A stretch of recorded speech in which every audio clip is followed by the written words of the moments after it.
Achilles. Some sort of Greek war hero, I'd mumble whenever somebody asked about my name. Either they were morons who'd never heard about Homer in the Iliad, or they were making some subtle comment about my parents' choice of names for me, as if my mom and dad were crazy or weird. It was a family name, my grandfather's brother or something, whom my father had admired. But this was Pottawatomie Rapids, epicenter of American anti-intellectualism. I think I've heard of the Eyelids, some idiot said to me once. That wooden horse they named after the Rubbers? As a teenager, I started calling myself Chill, just to throw people off. This was years before the word became popular slang for cool, but when it did, I ran into other problems. For a few years, in fact, it really was distinctive, but then chill passed into the vernacular, and every other teenager was talking about chill pills and whatnot, and I was plagued by stupidity again.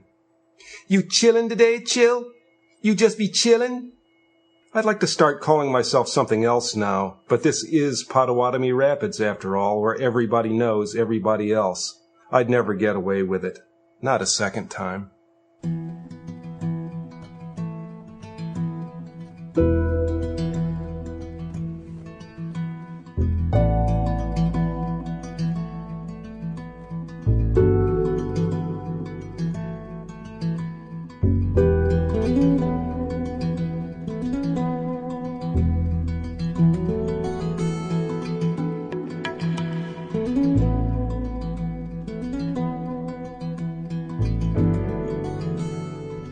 Hello there. Welcome to No Extra Words, the Flash Fiction Podcast. My name is Chris Baker-Dersch. I'm your producer and editor.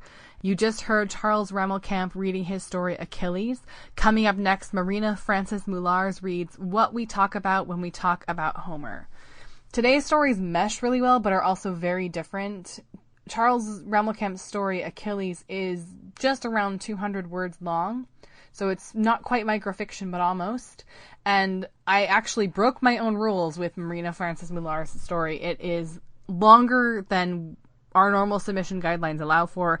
It really isn't flash fiction at all. It's more of a short story, and it has a very, very different feel to it as a result. So I really like these stories together. They both really play with that idea of legend. Achilles is obviously about someone who carries the name of a legend and what impact that has on your life. What we talk about when we talk about Homer is really about a kid who becomes legend in a very unique way. It was really fun to have two stories read for you by the contributors because I got to be an audience member this time around. I wasn't recording or anything like that. I just got to sit in front of my computer and hear these authors read their work, which was really fun, especially hearing how different a real 2,300 word short story feels compared to these little micro bits of flash fiction that we ordinarily hear on this show. So that was fun. I hope you get to have the same experience listening in your own way. Next week, we are going to celebrate Armistice Day with a special episode of No Extra Words, so I'm looking forward to bringing you that. In the meantime, here is Marina Francis Moulars with what we talk about when we talk about Homer. Have a great week.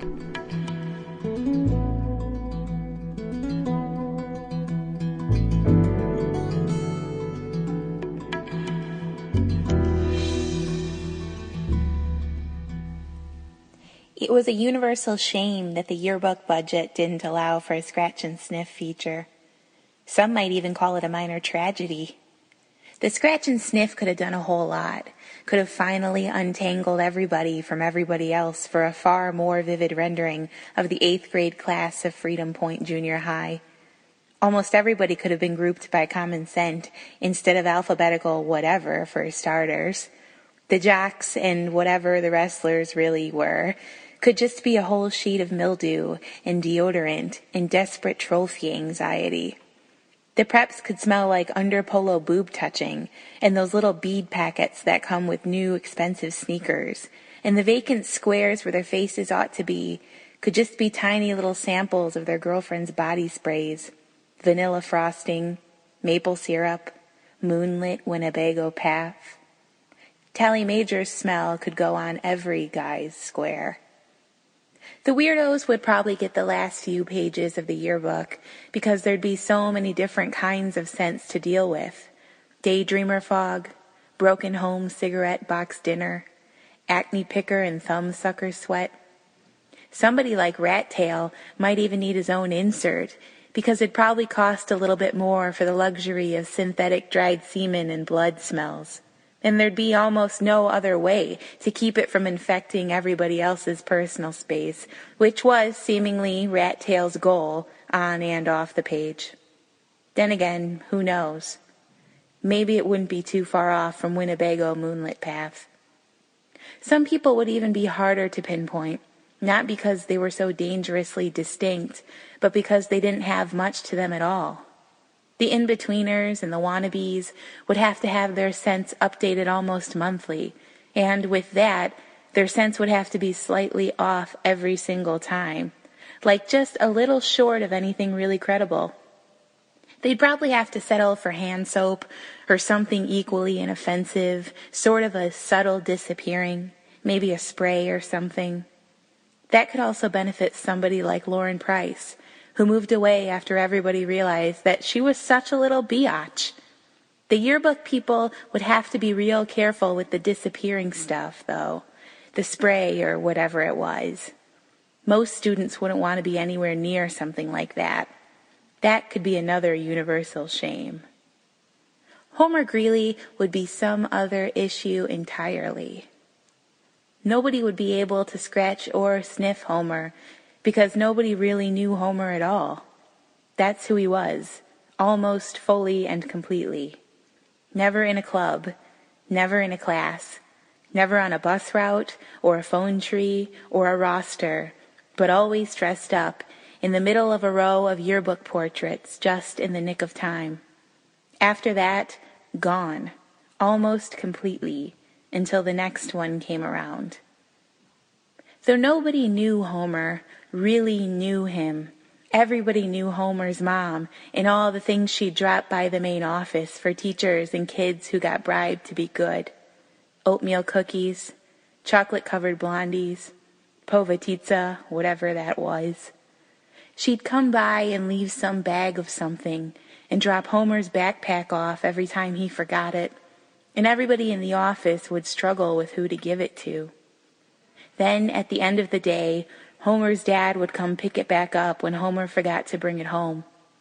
That's how it went every day, every week, and then at the end of the week, for what seemed like centuries, Homer's mom would pop back in to get another copy of the permission slip for the 8th grade Earth Science trip to see Jurassic Park at the Strip Mall Cinema 12.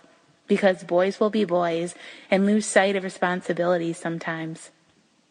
Somebody in the office was always happy to try and help her, even if Cinema 12 closed down 5 years after Homer died. Everybody knew that part about Homer, the dead part. That's why everybody at Freedom Point had to wear bike helmets. And if they didn't, they got written up and had to help the girls in the office photocopy old Jurassic Park permission slips so that somebody could watch them feel guilty and feel afraid, even more afraid than what was typically allowed for life at ages 12 to 14. And the helmets had to fit, too, not some eggshell one-size-for-all kind of setup. They had to be custom fit, so that if anybody else's mom forgot to check the rearview mirror in the driveway, they could get hit and still be okay, and get back up and get some sort of shame-fueled second serving of dessert at dinner. And life could just go on without everybody having to make a constant effort all the time. Nobody ever really said it like that, though. Maybe at one point, but not anymore. Not 20 years after the fact. On especially bad days, Homer's mom didn't just drop the backpack off. She brought in bowls of soup or cereal, always room temperature, spoon and all, because Homer must have been so busy with his friends that he forgot to eat again. On those days, Homer's mom would linger a little bit longer and then find the courage to ask if she could see the photo they thought they might use for Homer's final school portrait. 8th grade, she'd say. This is it. The girls in the main office kept the photo in an envelope in a drawer with all the spoons Homer's dad didn't have the chance to pick up yet. He never asked to see the photo, Homer's dad. The photo so young and so old all at once. Almost filmy, some might say, muted. Originally printed for the first yearbook. The real one. the one where people definitely remembered Homer for Homer, his scent instead of his legacy. Not that that was particularly better. Still, more thorough, more concrete, more honest. Homer's mom never really said much when the girls in the office brought the photo out. The silence got louder when she got the oxygen tank, when she got older on her own, begrudgingly.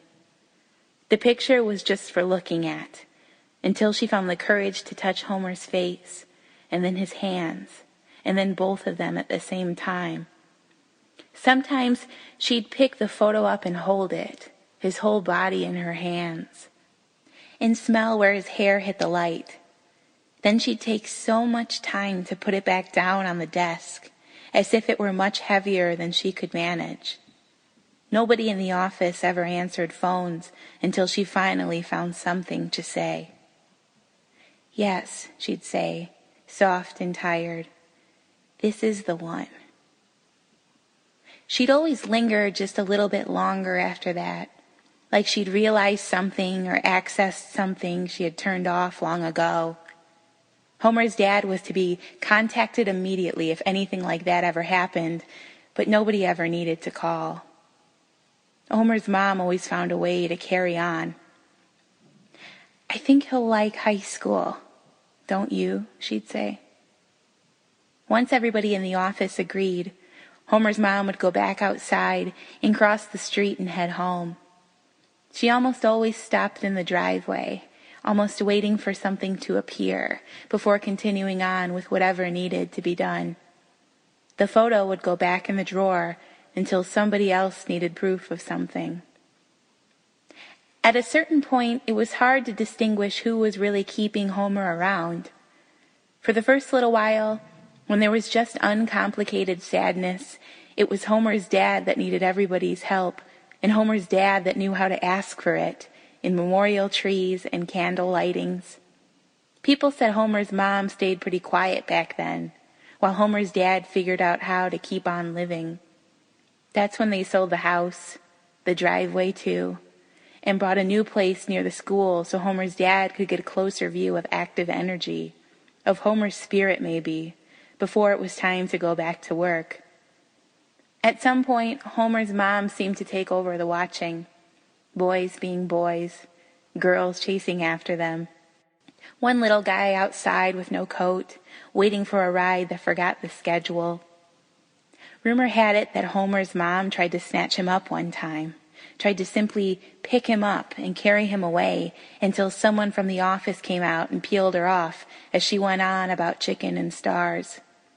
That's when things got worse and her brain stopped working, and nobody, including Homer's dad, had the heart to remind her every single morning that whoever she saw in the red sweatshirt wasn't Homer. Neither was the boy popping wheelies or the one with the big poster board in the rain.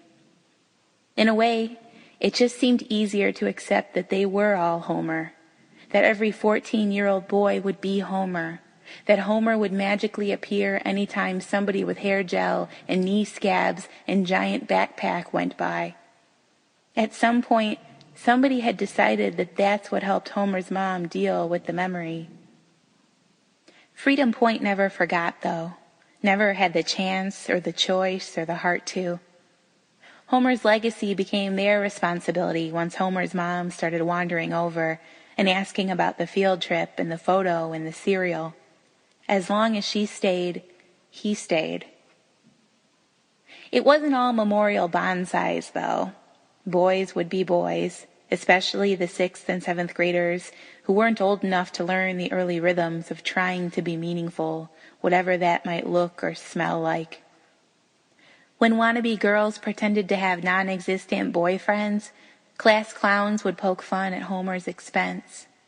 "Where'd you guys meet? Cinema 12, they'd say, all amped up on Mountain Dew and invisible testosterone. Some other group once spread a rumor that Homer's ghost haunted the girls' locker room, which led to an unfortunate trend in anti-showering. One Halloween, a bully kid went to Homer's parents' house and asked if Homer was home as a dare for a handful of nougat. Homer's dad called the school the next Monday. By the time the bully kid graduated, He had personally copied 492 Jurassic Park permission slips.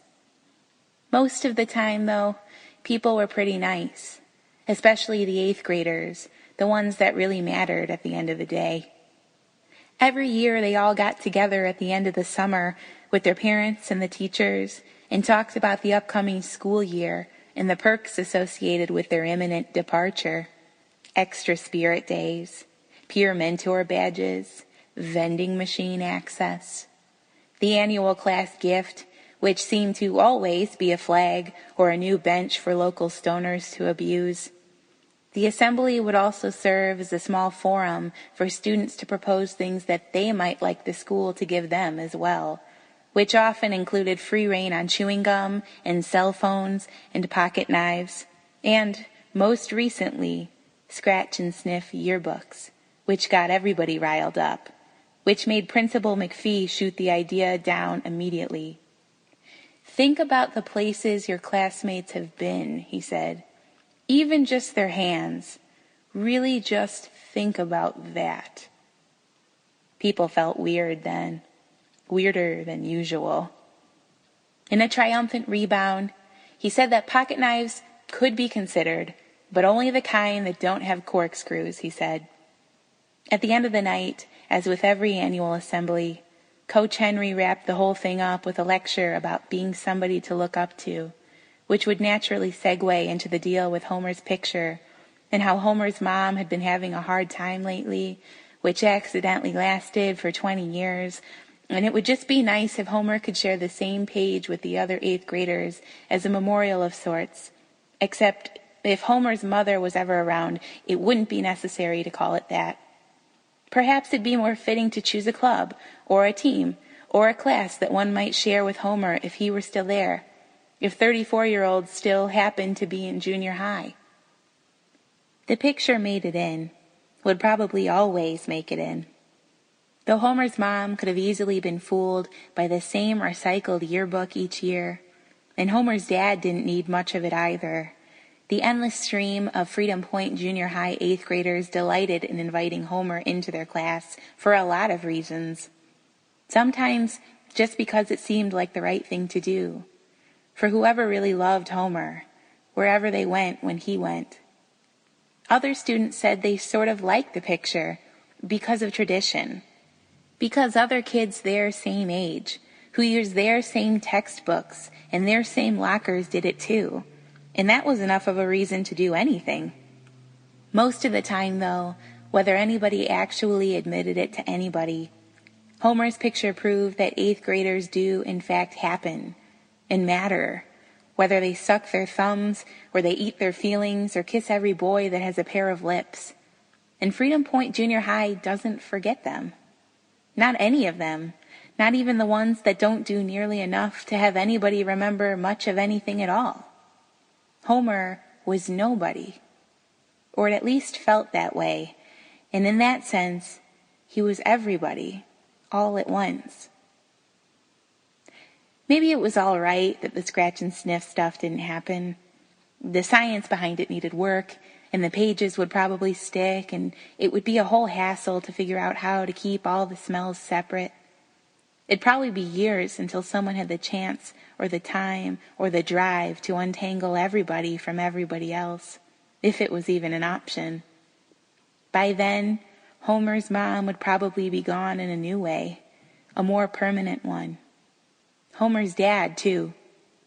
By then, it'd be nearly impossible to get the most accurate scent, to really locate the essential piece of what it meant and what it means to be somebody, anybody, especially in a town like Freedom Point.